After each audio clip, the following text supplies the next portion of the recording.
Assalamualaikum warahmatullahi wabarakatuh. Selamat pagi anak-anak. Bagaimana kabar kalian? Semoga kalian sehat selalu dan tetap semangat untuk belajar ya. Berjumpa lagi dengan saya, Wahyu Novita, selaku wali kelas 5B. Pada kesempatan pagi hari ini, saya akan memberikan penjelasan tema 7, subtema 3. Peristiwa mengisi kemerdekaan. Sebelum kita mulai pembelajaran pagi hari ini, seperti biasa silakan kalian like, komen, subscribe, dan juga nyalakan tombol notifikasinya agar kalian tidak ketinggalan video terbaru dari channel saya.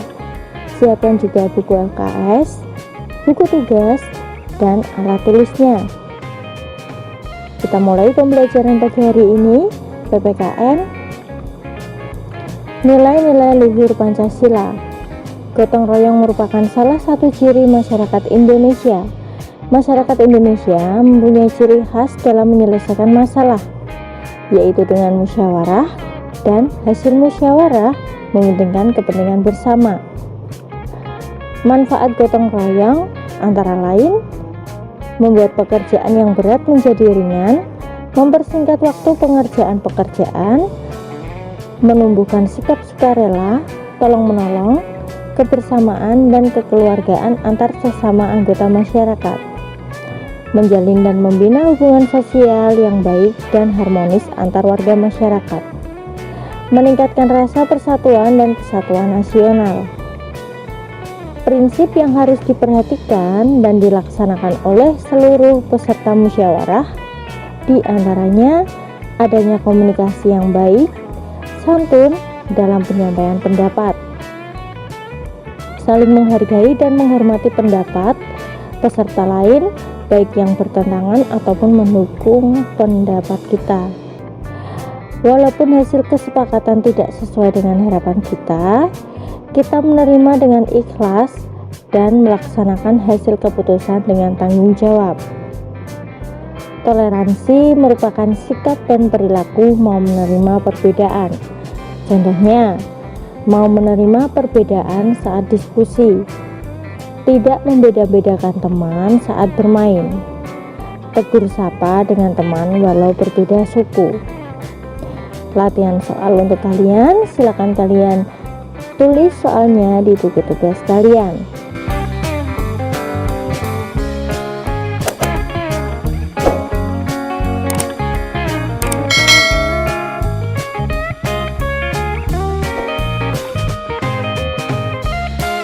Bahasa Indonesia. Jenis dan unsur surat undangan. Surat undangan adalah surat yang berisi pemberitahuan dan permintaan kesediaan seseorang untuk menghadiri suatu acara atau kegiatan. Jenis-jenis surat undangan. 1. Surat undangan resmi ialah surat undangan yang mengatasnamakan sebuah instansi atau organisasi dan kedinasan. 2. Surat undangan setengah resmi, yaitu surat undangan yang mengatasnamakan perorangan dan ditujukan ke perorangan maupun instansi atau organisasi. 3. Surat undangan tidak resmi, yaitu surat undangan yang mengatasnamakan perorangan yang ditunjukkan kepada perorangan untuk kepentingan perorangan. Pembeda surat undangan resmi dengan surat undangan lainnya adalah adanya kepala surat. Persamaan surat undangan resmi, setengah resmi, dan tidak resmi merupakan ajakan untuk menghadiri suatu acara. Terdapat pada alamat, waktu, dan acara yang jelas.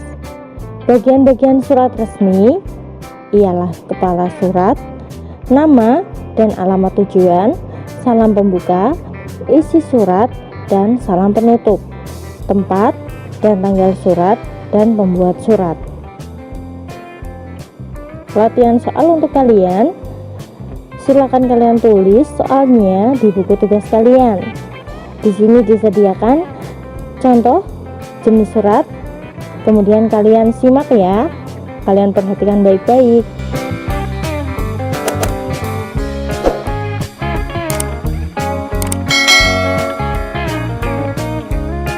IPA, sekitar 71% permukaan bumi tertutup oleh air. Dari jumlah tersebut, 97% merupakan air asin yang berada di laut, sedangkan sisanya 3% merupakan air tawar.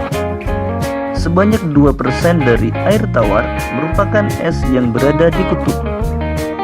Sisanya yang dapat kita gunakan berada di danau, sungai, dan air tanah. Manusia menggunakan air untuk berbagai kebutuhan, misalnya mandi, minum, mencuci, menyiram tanaman, dan berbagai kebutuhan lainnya. Namun, meskipun digunakan secara terus-menerus, air yang ada di bumi tidak akan habis. Hal ini terjadi karena adanya siklus air. Lalu, tahukah kalian apa itu siklus air?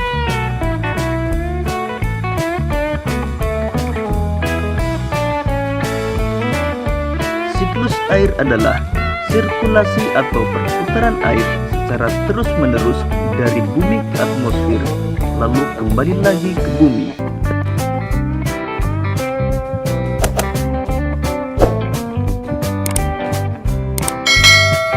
Secara garis besar, siklus air melalui 3 tahapan, yaitu penguapan, pembentukan awan, dan terjadinya hujan.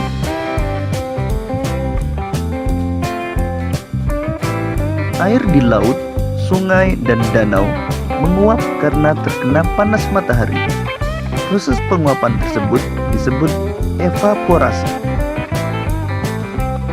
Tumbuhan juga mengeluarkan uap air ke udara akibat panas matahari. Proses penguapan yang berasal dari tumbuhan disebut transpirasi.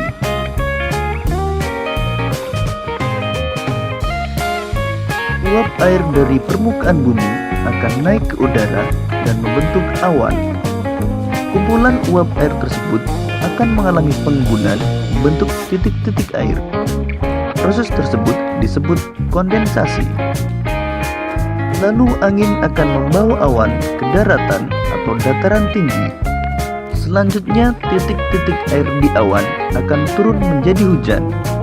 Proses ini disebut presipitasi.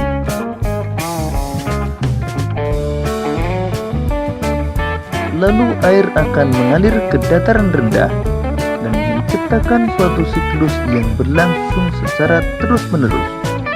Perubahan wujud benda.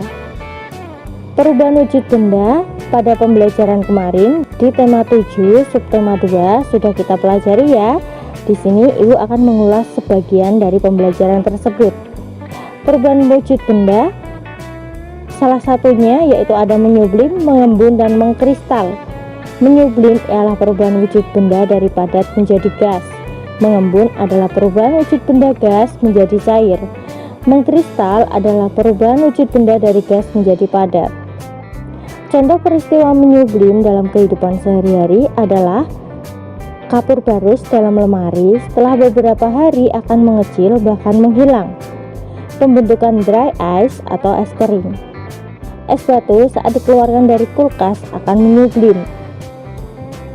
Contoh peristiwa pengkristalan dalam kehidupan sehari-hari yaitu pembentukan salju dan pembuatan garam laut. Contoh peristiwa mengembun dalam kehidupan sehari-hari ialah terbentuknya titik-titik air pada gelas yang diisi es. Kaca mobil mengembun saat dikendarai dan kehujanan. Terbentuknya titik-titik embun di daun pada pagi hari. Latihan soal untuk kalian, silakan kalian tulis soalnya di buku tugas kalian.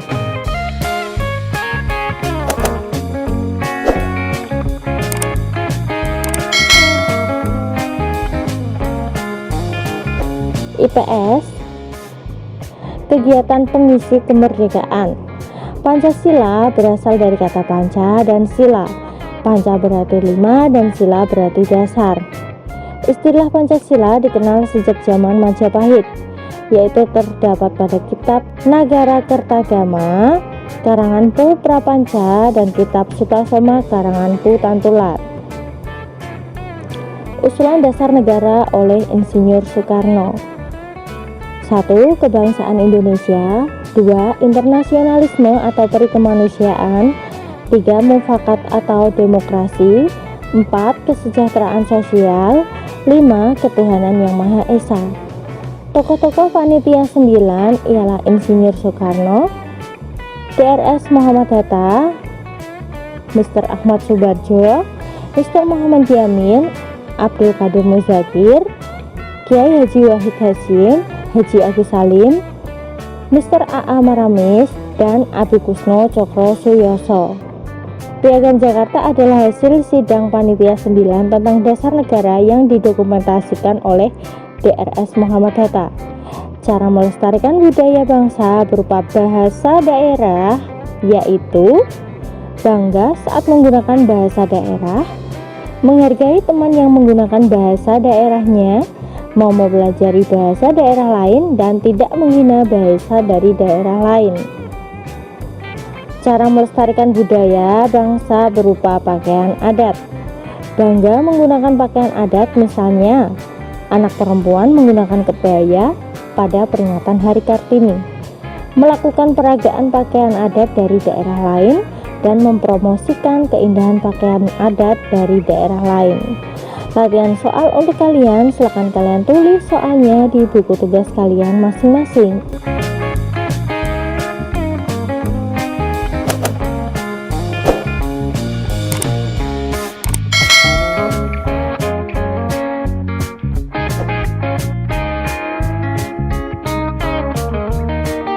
SPDP.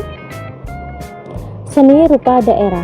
Seni rupa daerah adalah seni rupa yang terdapat di berbagai daerah di Indonesia. Seni rupa daerah disebut juga seni rupa tradisional karena dikerjakan secara turun-temurun di suatu daerah. Bentuk seni rupa daerah yaitu seni lukis daerah, seni patung daerah, dan seni kriya. Seni lukis daerah yaitu seni menggambar objek-objek berupa pemandangan alam, tumbuhan, hewan, manusia, dan benda alam dengan tujuan menimbulkan perasaan keindahan. Seni patung daerah adalah seni membuat bentuk manusia atau hewan menggunakan benda lunak atau keras. Patung dari bahan lunak dibuat dengan teknik membentuk, sedangkan patung dengan bahan keras dibuat dengan teknik meraut atau memahat. Seni kriya yaitu seni kerajinan yang dibuat menggunakan keterampilan tangan, tetapi tetap memperhatikan nilai kegunaan dan keindahannya. Berbagai jenis seni kriya dapat dijumpai dalam kehidupan sehari-hari seperti seni tekstil berupa batik, songket, dan tenun. Selain itu terdapat pula seni anyam dan seni ukir. Bahan-bahan yang digunakan dalam seni anyam yaitu bilah bambu, rotan, lidi, akar-akaran, pelepah pisang, dan daun pandan. Contoh seni anyam yaitu tikar, keranjang, bakul, kursi, dan alat rumah tangga lainnya. Latihan soal untuk kalian, silakan kalian tulis soalnya di buku tugas kalian.